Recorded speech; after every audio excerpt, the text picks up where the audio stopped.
Thank you, Young Americans Leadership Seminar sponsors. Today's sponsors include Leadership sponsor, CSIU.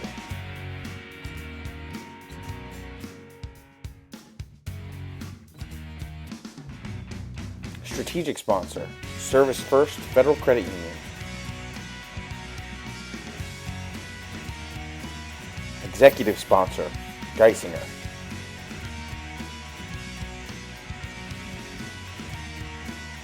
Media sponsor, Sunbury Broadcasting Corporation Media Partners.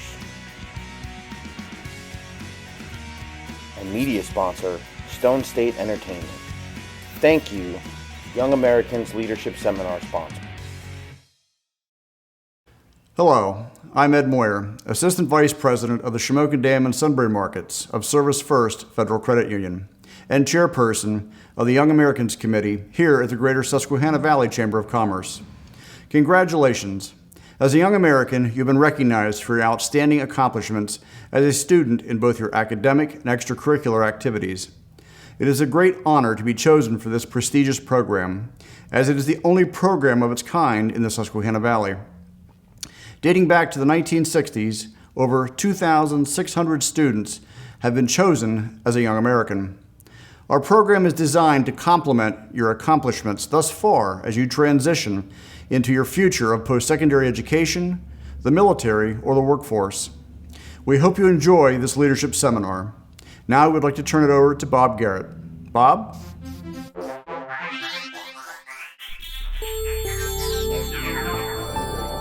Hi, I'm Bob Garrett, President and CEO of the Greater Susquehanna Valley Chamber of Commerce. Congratulations and welcome to our Young Americans program. I would like to personally take a moment to thank the sponsors who made this leadership seminar possible. Geisinger, Central Susquehanna Intermediate Unit, Service First Federal Credit Union, Stone State Entertainment, and the Sunbury Broadcasting Media Partners. On behalf of your chamber, our sponsors, and the entire Greater Susquehanna Valley, we are proud of you and all of your accomplishments in school and in the local community. You are our future, and this program helps prepare you for life's everyday challenges. We are truly excited to welcome you as one of the future leaders of America. Sit back and relax for today's Young American Leadership Seminar, where you will be listening to topics on leadership, communications, diversity, and college.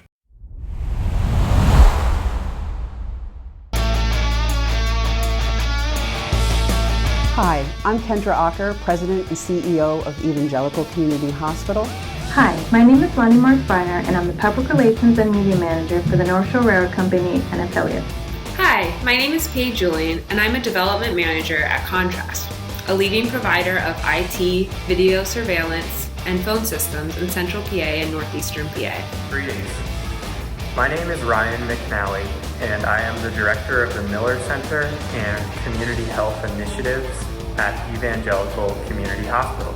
Hello, I'm Zach Stotter, and I'm a business consultant with the PA Career Link in Northumberland, Snyder, and Union counties.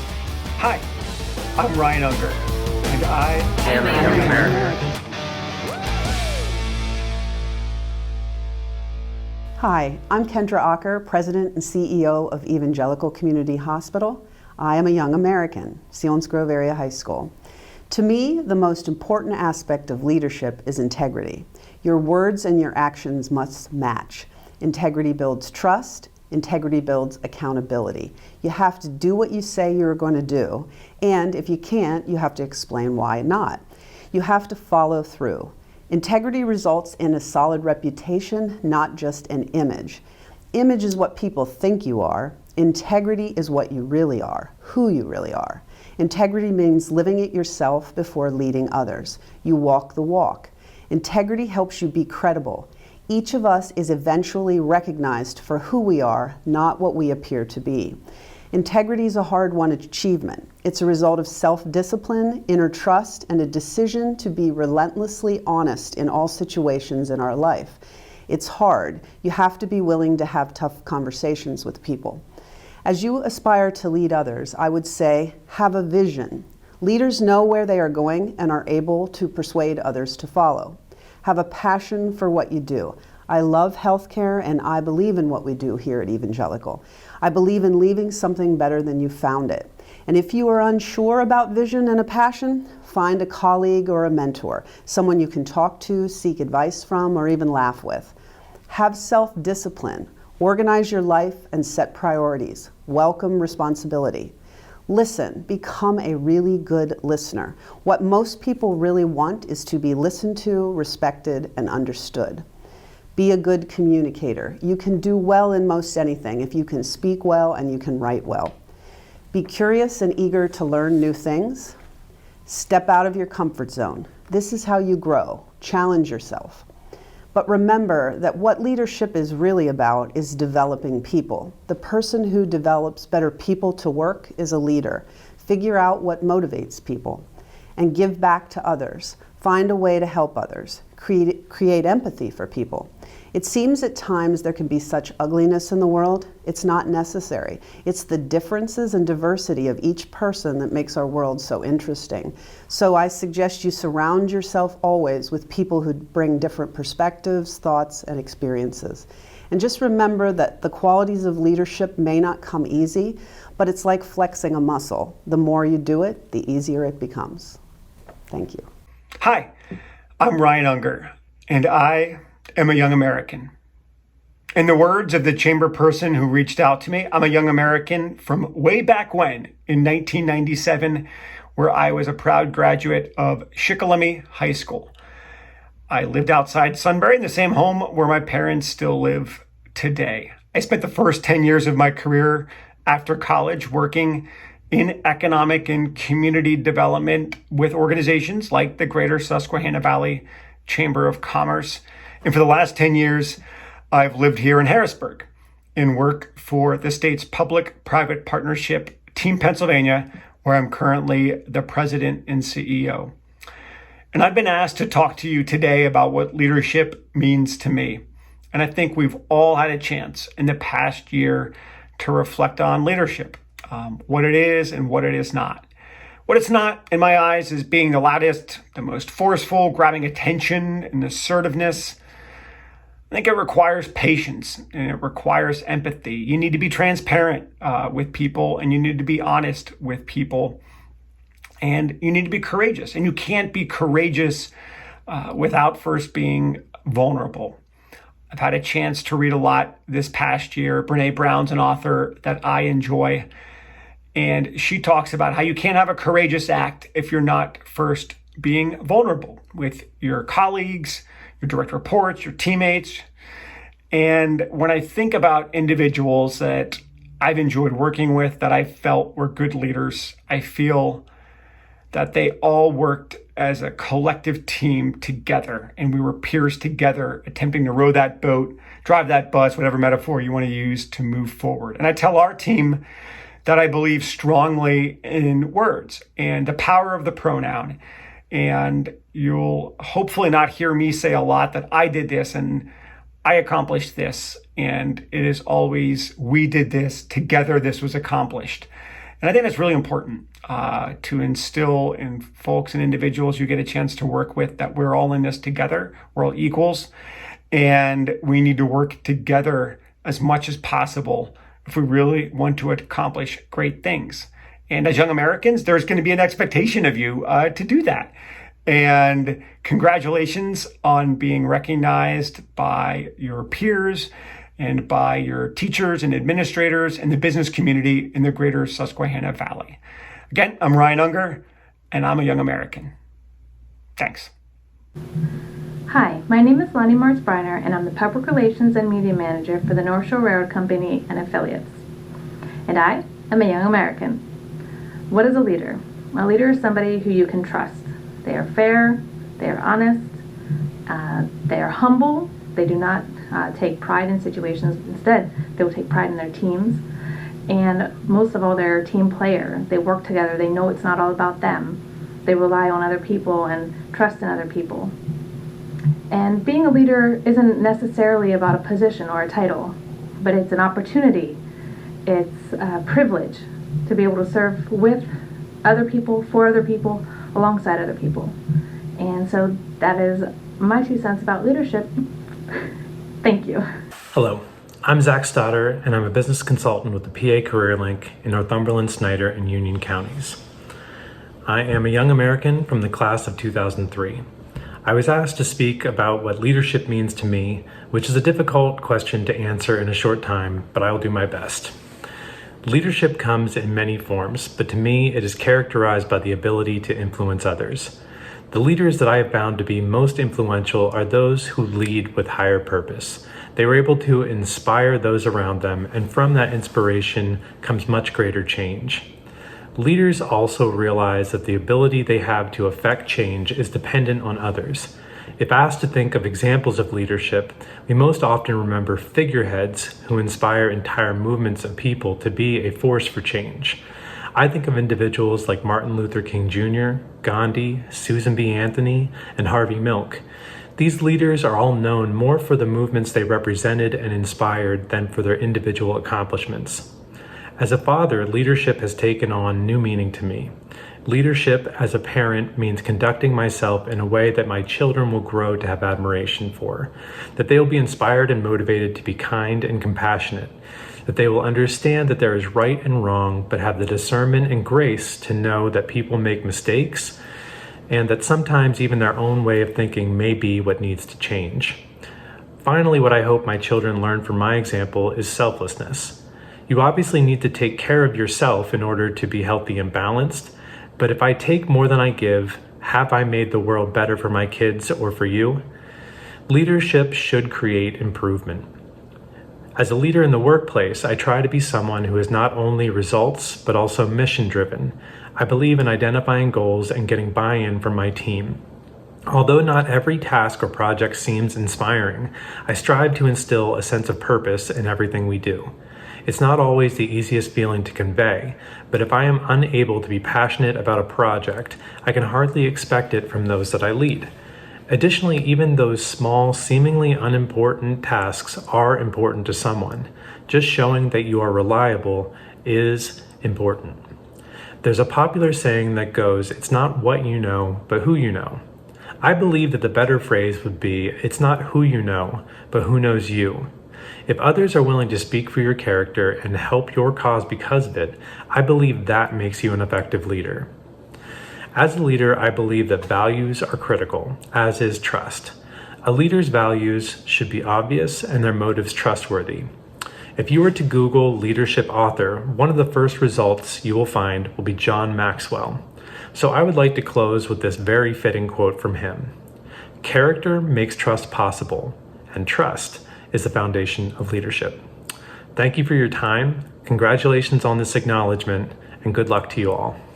Hi, my name is Paige, and I'm a development manager at Contrast, a leading provider of IT, video surveillance, and phone systems in Central PA and Northeastern PA. I am a young American. To me, leadership is many things. It is a vision for the future. It is competence and skill that is able to be shared with others. Leadership is recognizing potential in others and encouraging them along the way. Leadership is strong communication that effectively shares a message. Most importantly, leadership is adaptability, being able to use past experiences, lessons, and skills to respond to the present moment. Leadership requires us to recognize current needs and empower the resources and individuals necessary to address the issue at hand. As the world is constantly changing, leadership requires us to adapt to. I believe leadership is not a destination, but an evolving journey, requiring constant practice, intention, and learning. Many great leaders have inspired me along my own journey, and for that, I am very thankful. Greetings. My name is Ryan McNally, and I am the director of the Miller Center and Community Health Initiatives at Evangelical Community Hospital. I am a young American. To me, leadership is centered around trust. In thinking of leadership that way, I think it's important to understand what trust really is. So in my opinion, in my view of leadership, trust is really just the reliance or the assurance on someone's character, ability, strength, or the truth in someone, and really just the confidence that you place in someone that what they're doing is the right thing to benefit the greater good of an organization or of a community, and you can assure that they are rowing the boat in the right direction. But it's not that simple. Just because somebody is trusted doesn't necessarily mean that they're an effective leader. To be an effective leader, you need followers. You need people also rowing the boat in the same direction that you are, so that you can have the greatest impact on your mission or on your cause. So how do you establish trust, and how do you get followers to help you along the way as a leader? I think this can be done by establishing 4 things. The number one key to building trust and getting followers to make good leadership out of somebody is showing passion. Show that you care deep down inside of you about whatever it is that you put your time into, your work, your personal life, whatever it is that makes you tick. Show that you care. You care deeply. Number 2 is credibility. It's important that you know your facts. It's important that you understand the ins and outs of the processes or whatever it is that you're doing. If others don't feel that you understand the facts and have your facts straight, or really know what you're talking about, they may not trust you. They may not think that you really are a credible leader. Number 3 is dependability. Show that no matter what, through the ups and downs, the good, the bad, and the ugly, that you're there, you're dependable, you're gonna show up, you're gonna get your hands dirty, you're gonna do whatever it takes to get the job done with your team. And number 4 is care. Show that you care. Show that you care about the people that are involved in the mission. Show that you care about their personal health and their well-being. Show that you value everybody that's involved in what you're doing. So by showing those 4 things, passion, credibility, dependability, and caring, you are establishing trust, which can lead to good leadership. Thank you so much, and best of luck in your journey. Hi everybody, my name is Jess. I work for the Daily Item as their digital sales specialist, and I'm so excited to be here with you today. We're talking communication. All throughout human history, it has been seen that we have always had a need and a strong desire to communicate with one another. From cave drawings to firing cannons, raising flags, pen and paper, the first movable type printing press, to the technology for communication that we have today.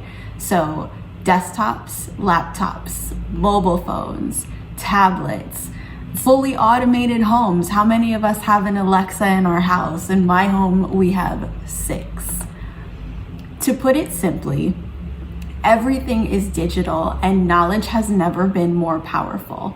People want information, and the best way to get it is to use the communication tools that we literally can't live without today. When was the last time you went anywhere without your phone? The mobile phone has changed shape several times. In 1973, the first cell phone was often called the 2-pound brick because it was huge. 9 by 5 is the actual measurements, 9 inches by 5 inches. Then it was the car phone. Then we had the phone in a bag. It was literally in a bag, to the now handheld device that we can fit in our back pocket and is recording me right now. Email has had a huge impact on society and has drastically reduced the need for traditional mail. A study conducted in 2013, just 8 years ago, concluded that email has achieved 92% replacement of written letters as a form of personal communication. Email is used at schools, it's used in the workplace to communicate with colleagues, and it's also used in a business setting to conduct business with customers. Another tool is video conferencing apps. The software and the tools are perfect examples of communication technology evolving to accommodate our fast-paced information age. How often have we all used Zoom in the past 2 years? Another dominator of 21st century communication is hands down social media.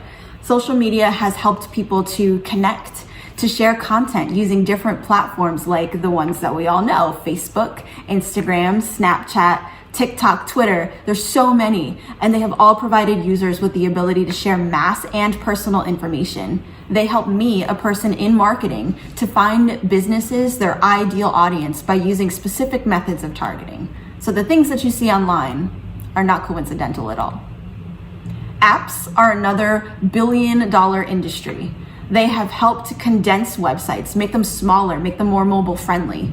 And while several apps don't directly contribute to communication, there are lots that do.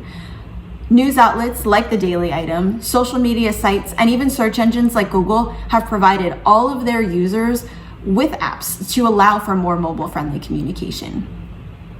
So communication, as defined, is the imparting or exchanging of information. Sounds about right. All types of communication are critical to business and personal success. We can look at communication today, this video, in 3 parts. Me, the sender of the message, the video itself, and then you, the audience, who are taking in the video. Clear communication is important.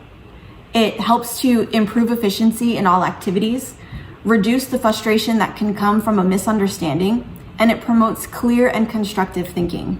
But clear communication is actually surprisingly hard. Have you ever said something without thinking about it first? I know I have. Sent out a text or an email quickly without thinking about how it would affect the person on the receiving end of the message? Used words or phrases that you might understand, but they might not be fully understood by others. When communicating, it's really important to put yourself in the other person's shoes. That way you can effectively understand them and you can better build your relationships. And that's what this is all about. Some things to consider when you're sending a message, whether digitally, over the phone, or in person, are to prepare what you want to say ahead of time and ask someone to review it for you. Choose your words carefully and keep it simple. Right at a 5th grade reading level, it is what is most easily understood in both personal and business settings. Reinforce your message. So body language, posture, facial expression, gestures, tone of voice. Those are all things that are really important, especially for face-to-face interactions. If I say thank you through gritted teeth, or if I say I'm sorry for your loss while smiling, you could take what I'm saying and know that it's completely the other way around just because of my body language. When receiving a message, you should always listen. Ask questions, take notes, stay engaged. It's really important for you and for me. And then read. Make sure that you read important things very, very carefully. All of this to say is that we will always need to communicate with one another in both personal and professional settings. Clear communication is what helps us to build the relationships that can present us with future opportunities. Communication is evolving and adapting just as quickly as we are, but never forget the value of a smile or eye contact.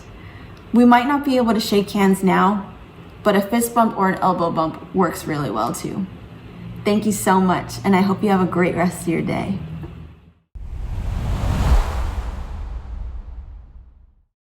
Hi, my name is Shawn Kessler, and I'm the partner in charge of recruitment marketing at Aloyal, Butler and Clark. We're an advertising agency based out of Wilmington, Delaware, but we also have offices in Center City, Philadelphia, and in Bloomsburg, Pennsylvania. And I was asked to provide some information, kind of an understanding around diversity, inclusion, and equity to kind of help folks who may not understand or don't have any kind of real background on it understand a little bit more about what it means and why it's important. So I think it's important we start with kind of the definitions, right? So diversity, what is diversity? So diversity really is, it's an understanding that each individual is unique, right? And recognizing those individual differences. It can be along the lines of somebody's ethnicity, maybe their gender or their sexual orientation, but it's deeper than that, okay? And it's important to understand that it's deeper than just skin color, right? It can be about somebody's socioeconomic status, right? Maybe their age, maybe they have a physical disability. It can be their religious beliefs or even their political beliefs or other ideologies. It's a matter of what are the things that make that person a unique individual.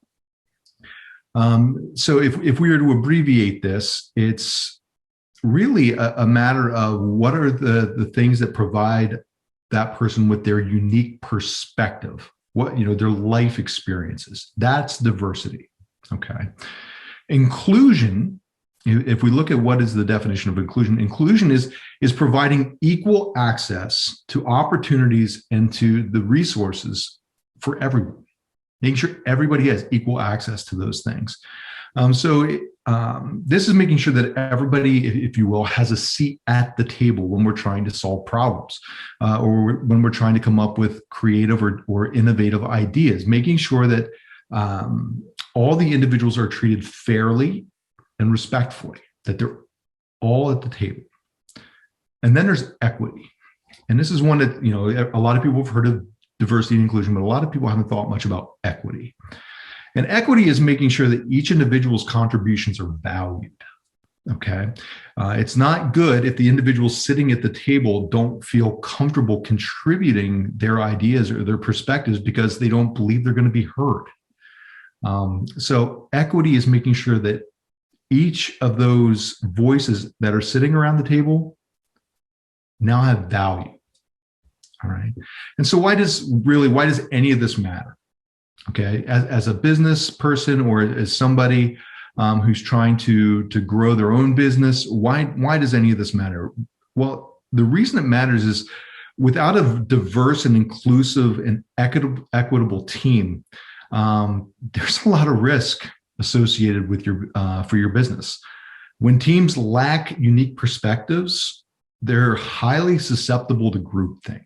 And groupthink is a phenomenon where people are always striving for a consensus opinion, right? They're trying to all come together and that we all want to think the same way. We all want to have the same idea. And in many cases, people set aside their own personal beliefs or adopt the opinions of the rest of the group to make that happen. And that's a really bad thing. You want an example of this? Because here's a great one. Recently, groupthink at Burger King's advertising agency provided quite the whopper, if you will, of an example for us. Trying to be clever and to get attention, they posted a tweet on International Women's Day that stated, "Women belong in the kitchen." And they followed up this historically sexist statement with a response that stated, "If they want to, of course, yet only 20% of chefs are women. We're on a mission to change the gender ratio." And while their intentions were good, the damage was already done, right? And the backlash was immediate. Multiple news outlets covering this insensitive tweet, went off, right? Asking asking over and over again how an organization like Burger King could ever think that it was okay to put out a statement like that, especially on International Women's Day. And worse yet, initially they tried to defend the statement rather than retracting it and apologizing for it. So groupthink is not a good thing. We need to realize that we need to do everything possible within our organizations to make sure that doesn't happen. So how does it happen, right? How does this kind of thing take place? Well, the answer is it's because of that lack of diversity, right? It's because it's really a matter of only certain perspectives were given any value when they were coming up with these ideas. And everyone else felt the need to kind of fall in line, right? If there were female perspectives in the room, they either didn't speak up out of kind of a fear of repercussions, or their perspectives were ignored, meaning they had no equity at the table, right? This is just one of the many ways that a lack of diversity, inclusion, and equity can affect your business. Hasn't been good for Burger King. So what are other ways that a lack of diversity and unique perspectives can affect the businesses that we work in, right? So imagine, if you will, trying to develop an advertising campaign for a women's clothing line. If everyone on the team are men. Or maybe it's, in our region, we have a lot of hunters. Maybe it's a campaign focused around promoting youth hunting, but nobody on the team has ever hunted. Maybe it's a campaign focused around skincare, right? An ad to promote skincare to people of color, but everybody who's on the team are white. It's pretty simple how we can make mistakes. So when it comes to business, diversity in thought, especially when you're promoting your products and your services to minorities and other marginalized groups, is crucial. Okay. It helps us to avoid pandering, right, through cliches. It helps your organization become more relevant and meaningful to your audience. It's not enough to target those groups, especially if you're just perpetuating the same stereotypes that they've been facing their entire lives, right? It's critical for everyone to understand that successful businesses don't strive for a diverse workforce because it makes them feel good, even though it should, and it does. They really seek out those unique perspectives because of the value that those perspectives bring into their organizations, right? How it affects the products that they create and the relevance to the communities that they're trying to serve. It's a business imperative. So with that, you have to ask yourself, how do you fit into this diversity conversation? As a 6-foot-tall white man from rural Pennsylvania, I am diverse too. And so are you. All right. It's important that we understand that everyone has a unique perspective, a unique background, right? It's important for you to understand who you are, where you came from, and the perspectives that you can add to a discussion. It's just as important to understand the value of other socioeconomic, ethnic, religious, or other perspectives in the decision-making, and to be open to learning about the experiences of others. They'll help you prevent groupthink. Unique perspectives will provide solutions to problems that you otherwise wouldn't be able to solve. Together, when valued, they'll really open the doors to innovation and success that less diverse and less inclusive businesses are going to miss out on. So it's not about ethnicity or religion or the things that separate us. It's about how coming together we can create amazing things. I hope this helps. Thanks.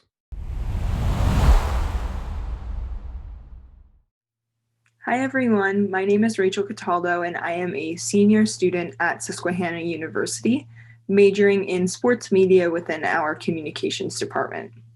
One challenge I had my first year of college that I really truly did not anticipate was being homesick. It did not take long for the feeling of being homesick to set in at all, and I was not anticipating being homesick, especially because Susquehanna is only an hour away from my hometown.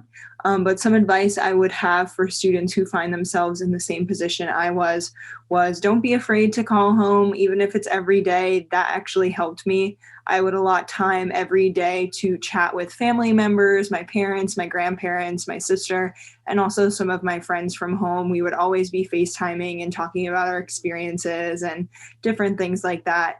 And I also joined multiple clubs throughout my first year on campus, which allowed me to find friend groups, meet different people, try new things that I probably wouldn't have tried before. And that really helped. I think joining a sorority and being a part of our student-run newspaper and just finding different friends within those groups and my classes really helped me find my place at Susquehanna. and now I barely go home. So it's very hard to imagine that as a senior 4 years ago at this time, I was going home every weekend, really missing home. But now I love Susquehanna, and I feel like I'm missing out when I do go home. One study tip I would have for students entering their collegiate experience is to try studying in little bits at a time instead of just cramming the night before a big exam, or you might find yourself having a research paper. I would advise to work at it little by little and not all at once. I think that's the most effective way I found myself doing work. And also try to study in different settings.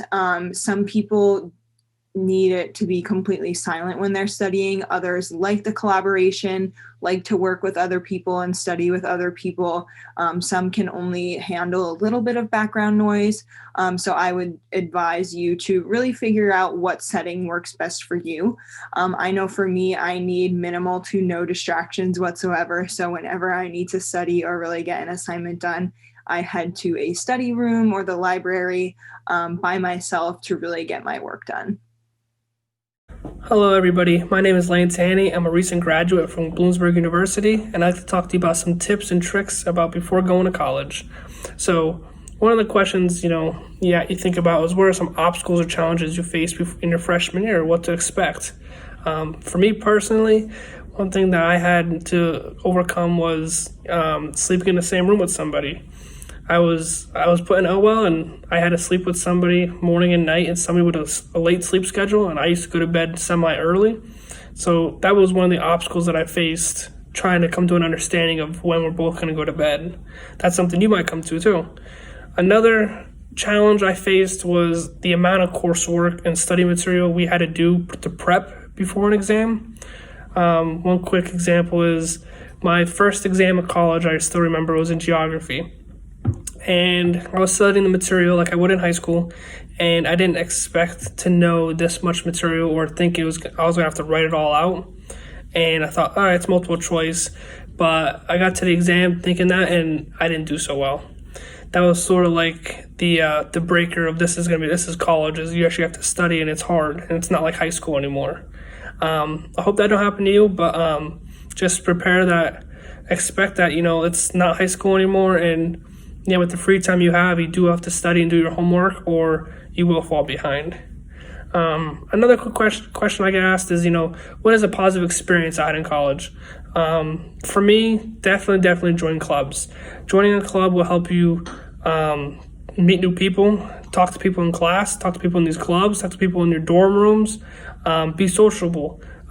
Meet new people is the best thing because you're not stuck to your high school friends, and people say you find your real friends and your true friends in college. So one thing for me was I joined a club at Bloomsburg, and I actually ended up going on a trip with them down to South Carolina for spring break. While going on that trip, didn't really know a whole lot of people, just joined the club, but now today they're one of my best friends, and it was one of the best decisions I've ever made in my life. So I hope you guys do the same. Another quick question is, how do I handle college expenses? Going out to eat, whatever. For me, I just, I got a small part-time job, 10, 20 hours on campus. And with that, it's easy. You can do your homework. And by then, you're disciplined to do your homework then when you're not at work. And it does pay for your expenses if you want to go out to eat with your friends and stuff. And the last question I like to answer is, what are some study tips I would like to share? For me personally, I always had to print everything out, all my study material, everything. And with doing that, I was able to not focus on the computer, just study my stuff, and make sure you prep about 3 to 4 days before an exam, or else you're going to be cramming and it might not go well. Hope this works, guys, and good luck in your future. Thank you. Hi, everyone. My name is Tessa. I am a senior global management major here at Susquehanna University, and I wanted to answer some questions that you all might be having about college and the transition from high school to college. So one of those questions might be like, what obstacles or challenges might you face? So definitely for me, when I went from high school to college, I was really involved in high school. I was still a little shy, but I was involved in a lot of activities. And when I got to college, I got way over involved. I had a lot more control over my time, which is great and amazing now. But at first, I was overwhelmed and I was stressed out. And then eventually I was able to figure out where my priorities were and pick and choose, I want to play soccer and I want to really enjoy my classes. And I also want to do like different clubs, like service organizations. So after I really figured out what I wanted to say or what I wanted to do and how to say no, definitely helped with time management. Another question might be like, how are you going to change? So something that was really positive for me was I was shy in high school. And when I got to college, I became a tour guide and I made a lot of friends through soccer. And I ended up becoming a lot more confident in myself and really grew up a lot. I actually traveled to South Africa for an entire semester at the University of Cape Town. It was my study abroad. And having that experience and being able to really get outside of my comfort level was incredible. I got to go hiking and snorkeling and I learned how to surf and everything. It was really cool. So I highly recommend doing things that push you outside of your comfort zone because you might get some really positive outlooks on life out of that. And then also too, like some studying tips. For me, I genuinely enjoy to read. I genuinely enjoy to learn, but accounting and finance are definitely not my forte. And those are some classes I had to take within being a business major.